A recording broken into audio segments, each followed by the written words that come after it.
My name is Stamos. I'm an orthopedic surgeon at Illinois Bone and Joint Institute, primarily focusing on hip and knee replacement and hip and knee surgery. So people have often talked about the golden age of medicine, which we've seen previously, and I would say when it comes to joint replacement, we're probably in the platinum age. I mean, it's an amazing thing to see the technology that we've had over the course of the last few years. I mean, I've been in this long enough to see it, and looking at the type of implants we're able to provide now and how well they work, type of techniques, and making the experience a much easier experience than it used to be is simply incredible. A lot of patients have a lot of fears coming in, especially when it comes to joint replacement.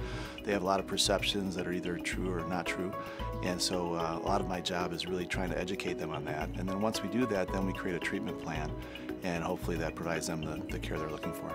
I'm really proud of what we've created at Illinois Bone and Joint. One of the things that we've done with joint replacement is trying to provide a continuum of care with our OrthoSync program, starting with the preoperative evaluation, their surgery, and the postoperative care, which might include home care, postoperative rehab, so patients know all along the way what to expect. It's quite a privilege to be able to provide the kind of care that we do and see the type of results that we see. I mean, one of the things I hear on an ongoing basis is patients come in and say, it really changed my life. So I don't think there's that many jobs that you're able to hear that on a regular basis. So it's really gratifying, and I find it a privilege to be able to do that.